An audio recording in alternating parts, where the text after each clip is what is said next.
Good afternoon, everybody. Here we are again, Market Mavericks, back with you guys at 3 p.m. Eastern time on this Thursday. And the three wise men, we're going to call ourselves the wise men this week instead of the amigos or the three I'll stooges. take it. Yeah, a little bit better this week. But let's get right into it. We got a market reversal today. And I was just talking about this, and I just want to pop my chart up here so we can kind of take a look.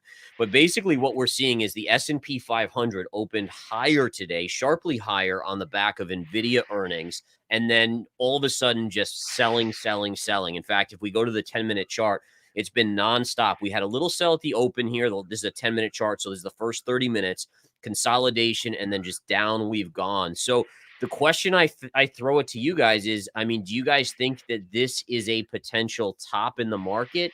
What do you think, Mike? I'll throw it right to you. Let's hear it. We start out with Market Mavericks, where if you do this long enough, you know sometimes the market makes you feel like a real stooge. And I have been feeling like a real stooge in the stock market for quite a while. Admitted, apologize for that, but it's all that matters. When the S&P has, let's start with what always happens in bull markets, normal back and fill, 10% corrections. We've only had 5% since October.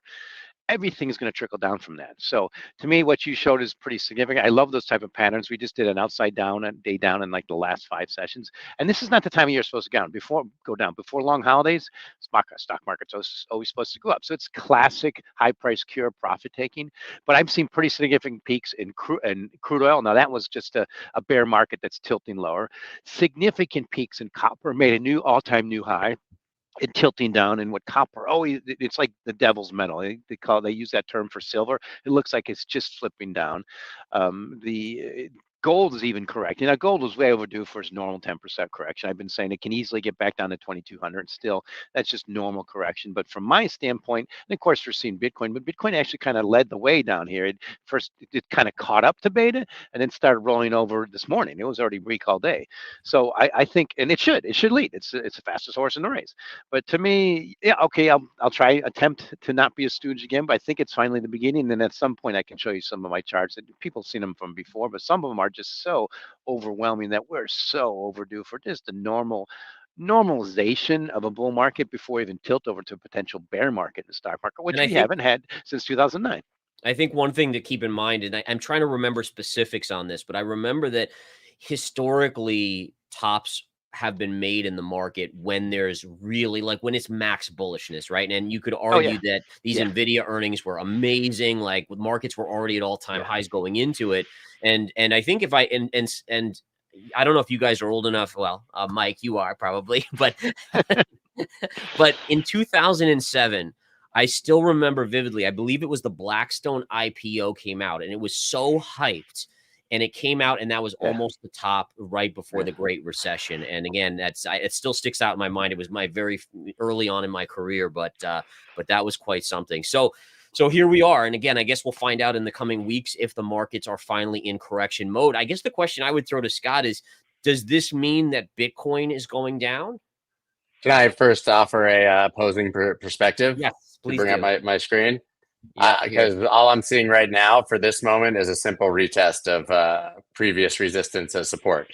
So this doesn't bother me at all, actually. So when I look at the S&P here, yeah, I mean it's a slightly below, but you usually get a wick. So maybe we fill this gap, and then come back up. But it doesn't scare me from a technical perspective at all when I'm looking at this retrace. And I'm just, maybe it's PTSD of trying to call tops in past markets for years, but one day does not get me worried at all, especially when we've seen things like this, right? A massive V-shaped correction with much bigger daily down candles in the midst of it. I mean, you take a look at Bitcoin right now. I literally have been writing newsletters all week. Okay, we're above the middle of this range. We're going to probably go back and test 67, right, at support. Make sure, and that's exactly where this range GQ, the middle of this range is right here. That we're probably going to test that to confirm that we're trading in the top half of the range, by the way, still chop, and not the bottom half of the range. So now, if we can hold this 67, I think that gives us actually more confidence that we're going to go up and test the highs again. So for me, like, it's a down day that's testing support, and we'll see.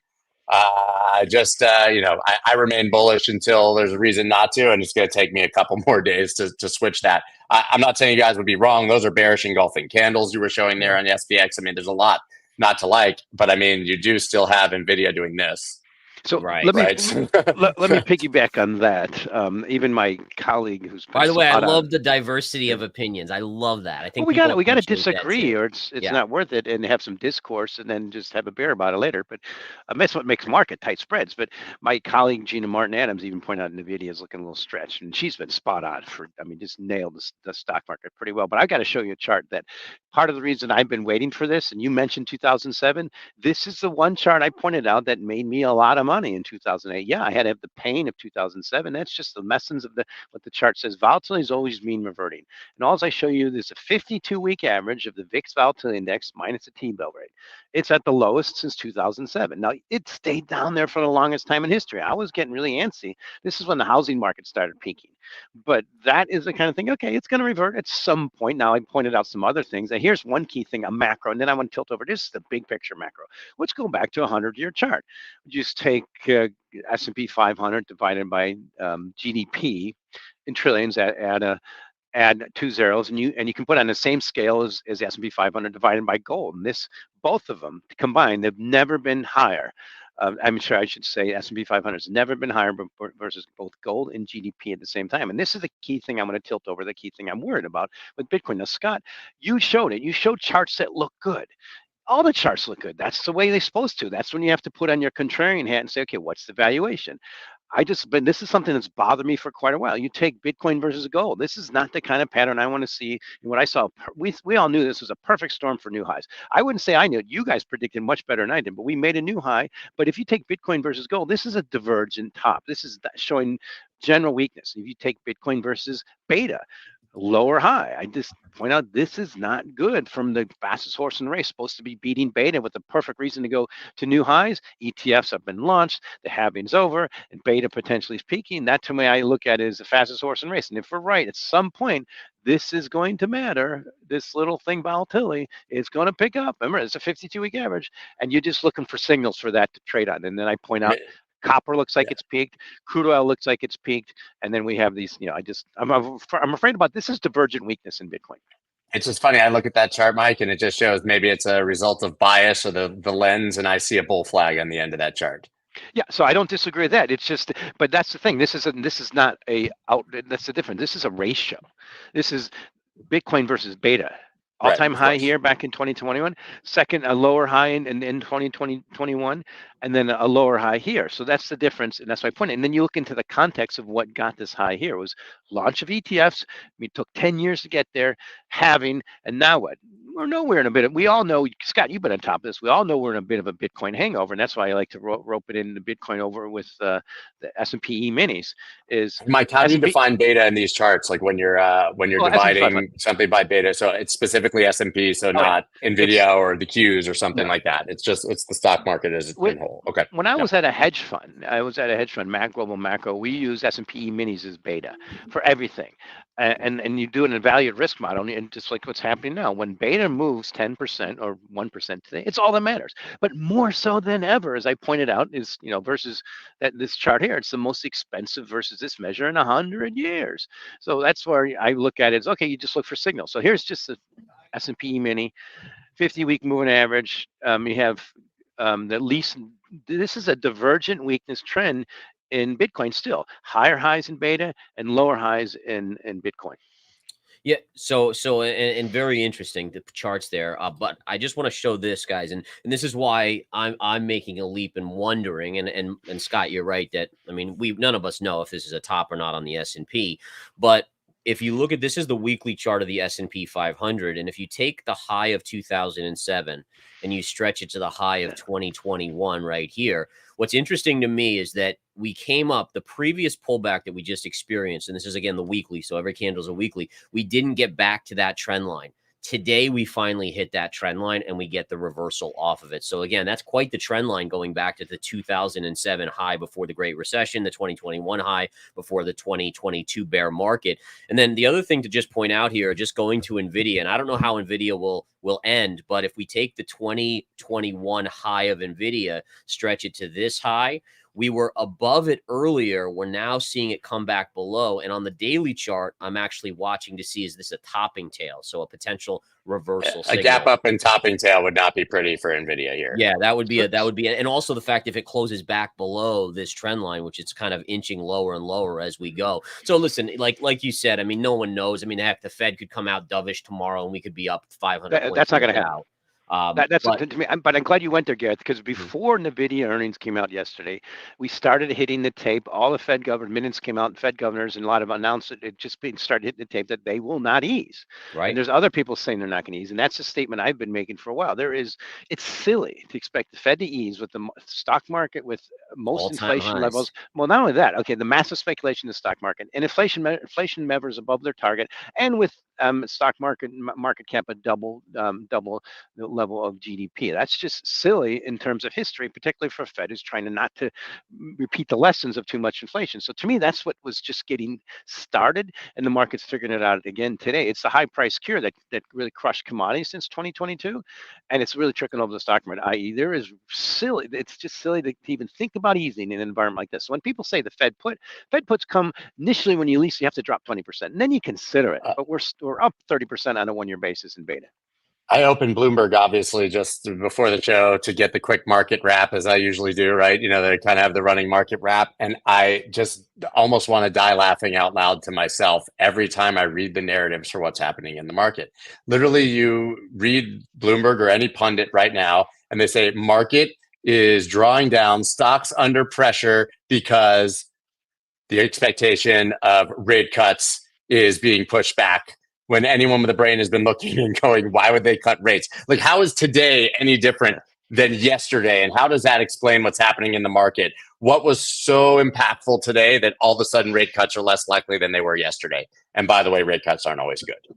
Yeah, true. And I think it's important what you brought up about yesterday, the Fed minutes. I thought it was very interesting that in the Fed minutes, there was a disagreement on tapering the balance sheet runoff. And we didn't really get that from the last meeting when Jerome Powell gave a speech, but apparently there was quite a few Fed officials that said, hey, what are we doing slowing it down? Which I'm like cheering. I'm like, yeah, like I hate that every time there's a crisis, they jack the balance sheet up 150%, and then they take it down 10% when things are good and then jack it up another 150%. So I think that's key, is the market's starting to realize things like that. And one of the things I'll point out here is that WSM, which is a stock, it's Williams Sonoma, high-end retailer.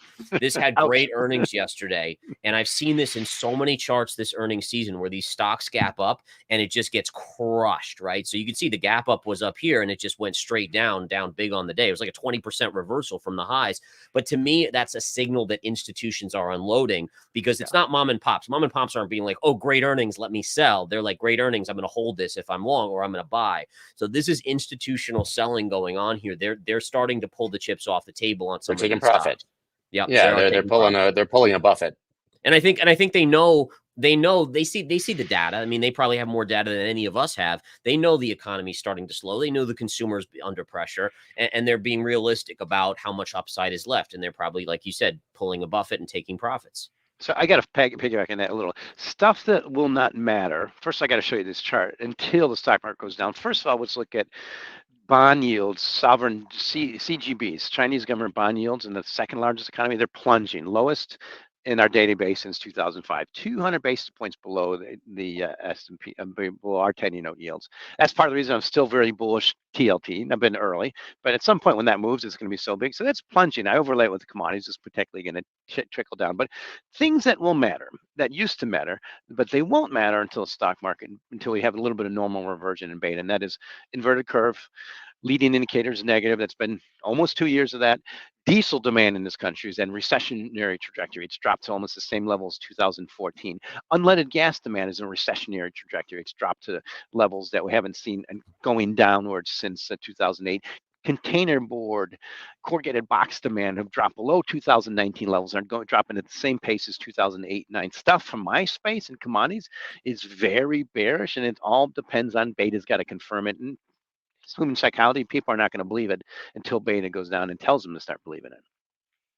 Yeah, 100%, man. I think it's super interesting to see. And I do want to pivot over towards, we were just touching on the Federal Reserve, but you know, the Fed watch tool is still pricing in a September rate cut.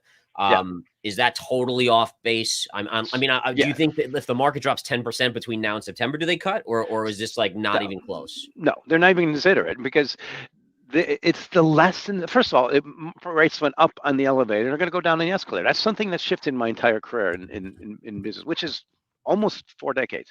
And what you see is this chart. We've been looking at this since 2023. This started showing cuts in a year, and they hiked 100 basis points 23. So right now, it's actually, you got to get to November to see 85% of a 25 basis point cut, and 100% in December. But it's still silly with inflation above targets and the stock market on a tear. That's my risk reward. The stock market's going to go down. The question was from where and to where, and that to me is part of why it's going to be a lose-lose, because once they start cutting, it'll probably be too late. As we all know, historically, once you do start cutting, that's usually the signal.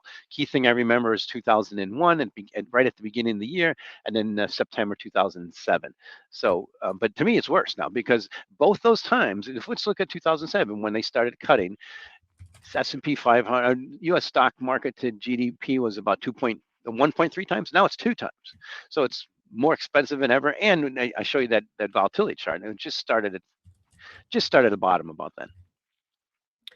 One of the things I wanted to bring up to you guys that I thought is interesting here is a chart on the transportation, the Dow Jones transports. And I think this is a very telling chart, is that if you look at the Dow transports, it still has never made a higher high than 2021. And here we are rolling over substantially in the last couple of weeks, while the Dow, S&P, Dow made 40,000 of 40,000 peers, S&P new all-time highs, the NASDAQ. And to me, this is important because this tells you basically what the health is of the economy. And if this is rolling over, it tells you that things are not going to be good in the future, and smart money's already unloading the transportation stocks. So you're seeing that from diesel demand. Diesel is the grease of this system, and diesel demand is on a 50. I look at the annual measure; it's on a very recessionary trajectory, and then people tell me that's not supposed to matter. So I'm taking back in on one chart in commodities. I think this is the only one that matters. If you just look at the ratio of gold divided by WTI crude, it's about $30. 30 barrels of WTI to 1 ounce of gold. It's breaking out higher. And here's one thing that used to matter, but on a global basis, if you take the average 10-year note yields of the top 5 countries in the world and subtract out the U.S. Treasury, see that's a global inverted curve. It's like the lowest ever. The rest of the world's showing their bond yields are showing pretty severe deflationary forces versus the U.S. And what's going to take for the U.S. to cut and for that TLT to take off? It's not going to happen, I think, until the stock market goes down, which is the lose-lose for all risk assets. What, Scott? We gotta talk about Ethereum, Gareth. That's what I was just gonna bring it up. So we got to talk about Ethereum, and I know you got some stuff up here. So I believe last time we were on, we brought this up, and we're like, nah, there's no way they're not gonna. There was no chance a week ago. What's that? Yeah, there was no chance a week ago. Yeah. So what changed? Tell us what changed. Everything changed. So, and that's not hyperbole, even though I'm prone to it. Everything has literally changed. So, you go back to, I think, about May 8th, Donald Trump gave a speech down at Mar-a-Lago, and somebody asked him questions about crypto, and he went on a roll, and he said, if you are into crypto, you have to vote for Donald Trump. You can't vote for Joe Biden. He hates crypto. He doesn't know what it is, etc. And Trump has continued, whether you believe him or not, to double, triple, and quadruple down, even to the point of saying that he's going to raise a crypto army, which everyone knows is the antithesis of Elizabeth Warren's anti-crypto army.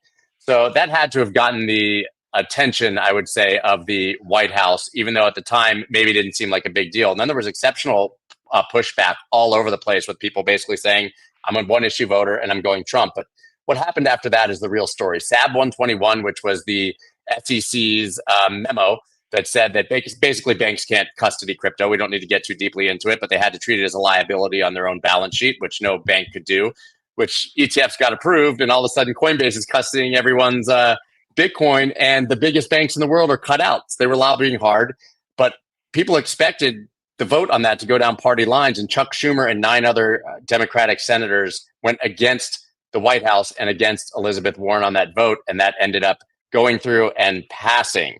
And the president then said he would preemptively veto the Crypto Market Structure Act, which is going through, and it just passed with over 70 Democrats going across party lines and voting for this to get it passed resoundingly in the House. So the entire political tide has turned. Everybody on the Democratic side realizing this is a losing issue and going directly against the White House, who preemptively said they would veto something that hadn't even hit the ground yet. Insane. And against Elizabeth Warren. And that's why the Ethereum spot ETF, very long story, all of a sudden on Monday became an issue because they have to make a decision by today. And so the SEC went on a complete fire mission to get these applications in. These issuers were given 24 hours to completely rewrite and change things and get rid of staking. And now the odds are that we see an approval literally today. So the Ethereum spot ETF itself, I don't think is going to be a huge story. I don't think it's going to move the market massively. I don't think there's going to be a ton of inflows. You think about the Bitcoin spot ETF approval, we had a year of marketing and anticipation and people understanding it. Bitcoin's a brand name. I'm at an RIA convention literally right now. They don't know what Ethereum is. I can tell you. Most don't know what Bitcoin is. None of them know what Ethereum is almost. And so we're not going to get a rush into this, right? But the bottom line is this is only on the docket today and being forced to approve because the Democrats are capitulating to some degree on crypto. So is there? I'm looking at the price of Ethereum right now. It was up close to 4,000 earlier. It's back to 37.65. Granted, the stock market's come down, so that makes a little sense there. But is the price action today telling it all? Like maybe it doesn't get approved, or you think it does? I don't think so. I think it gets approved. At worst, I think maybe listen. This could happen while we're on the show, and I could be proven wrong. So I don't know. But from talking to James Seyffert and Eric Balchunas yesterday on my show, they said more likely it wouldn't get necessarily rejected. The SEC would ask Van Eck and ARK, who have the forced decision today, maybe to pull and just refile. But that would only be because I's aren't dotted and T's aren't crossed or something.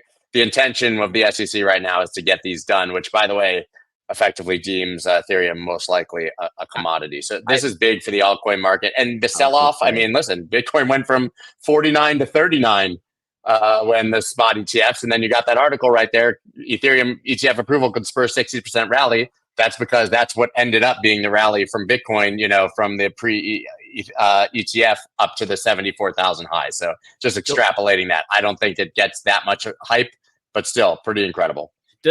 So one of the things I've heard, and again, this is through the social media, so I have to ask you to kind of fill me in on the truth of it, is that if Ethereum ETF gets approved, then every other coin can have an ETF. What is that? I disagree with. I wholeheartedly disagree with that. I think that that's an echo chamber narrative that gets people excited. Every one of these assets is going to be scrutinized differently by the SEC. It depends on which SEC it is, and you just can't really make that jump because let's be honest. The reason that the Bitcoin spot ETFs were originally getting denied, maybe it was not the real reason, but the SEC was using that there was not a market of meaningful size, that it could be manipulated. And the fact that the CME was trading Bitcoin futures was the reason that that was basically deemed arbitrary and capricious by the courts. In the Grayscale case, there's Ethereum futures traded on the CME. Last time I checked, Doge is not being traded on the CME.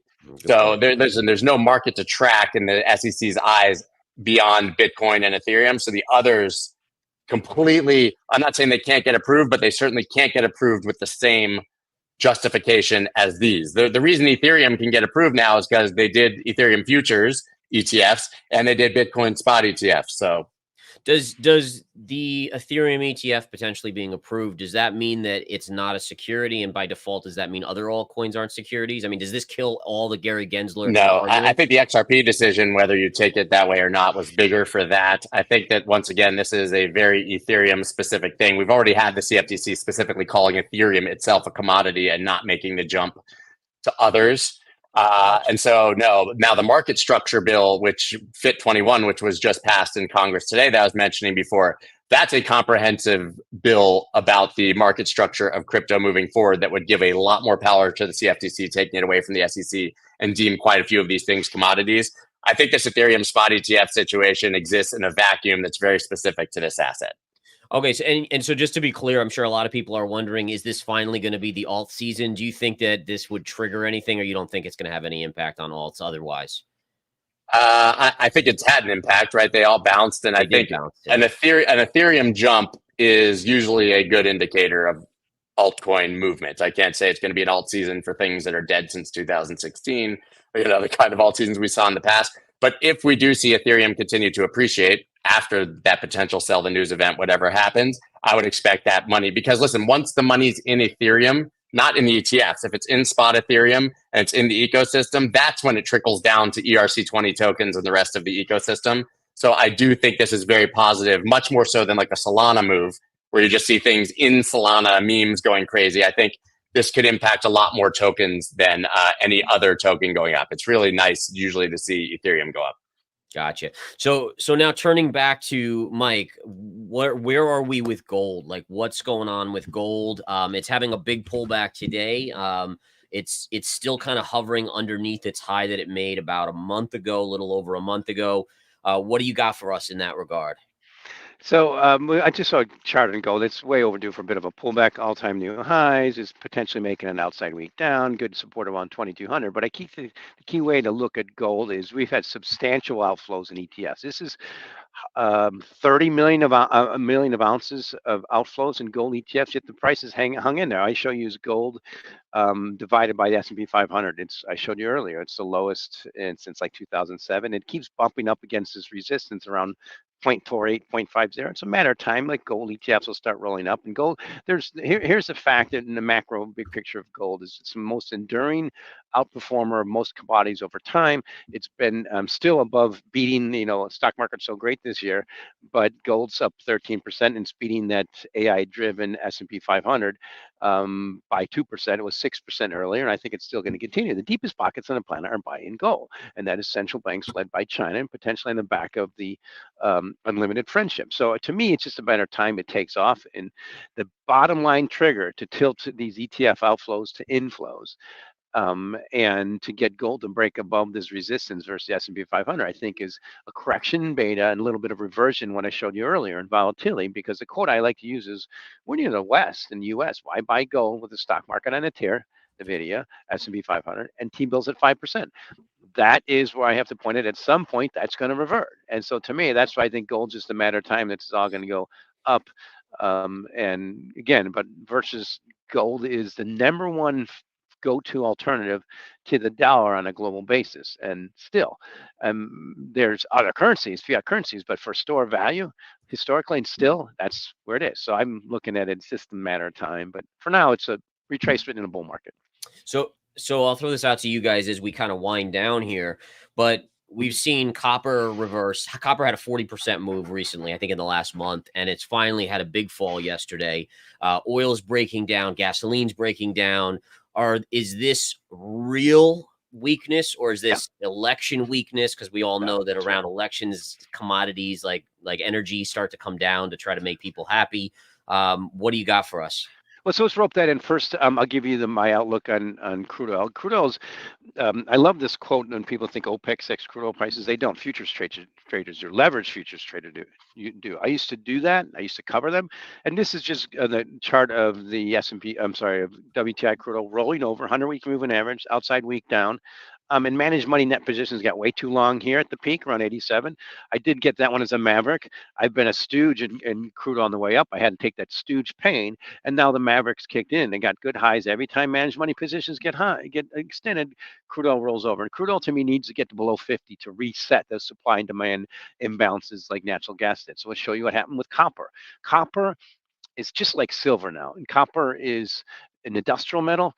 Silver is now industrial metal, and what I show you here is managed money net positions. These are hedge funds. They got to be 30% of open interest, way too long, the most since 2021 in the run up, and now it's rolling over. And copper almost always does that. It was catching up to beta, S&P 500. Now it's starting to trickle down, and then I just tilt over to the key thing I showed you earlier about China. If you're bullish copper, you got to be watching this. Severe deflationary sources on the number one demand pull source for copper. So I see early days of pretty severe deflation in copper from all-time highs. Continuation of deflation forces from petroleum, mostly crude oil. Remember, the high was 147 in 2008, and here we are at 76. And and this is the key thing. If beta needs to go up, otherwise these deflationary forces are going to accelerate from commodities. Amazing. Wow. Talk about an action-packed packed episode, guys. I think that's a great place to end it, guys. There's Perfect. lots going on here next week. I hope we're back again at 3 p.m. Hopefully, everyone, thank you, Scott, for jumping on from a hotel room in Vegas there. That's awesome. But follow the gentlemen. You see their @ handles below here, guys. And we'll be back next week with another Market Mavericks. Thank you guys for tuning in. Have a good one. All right, boys.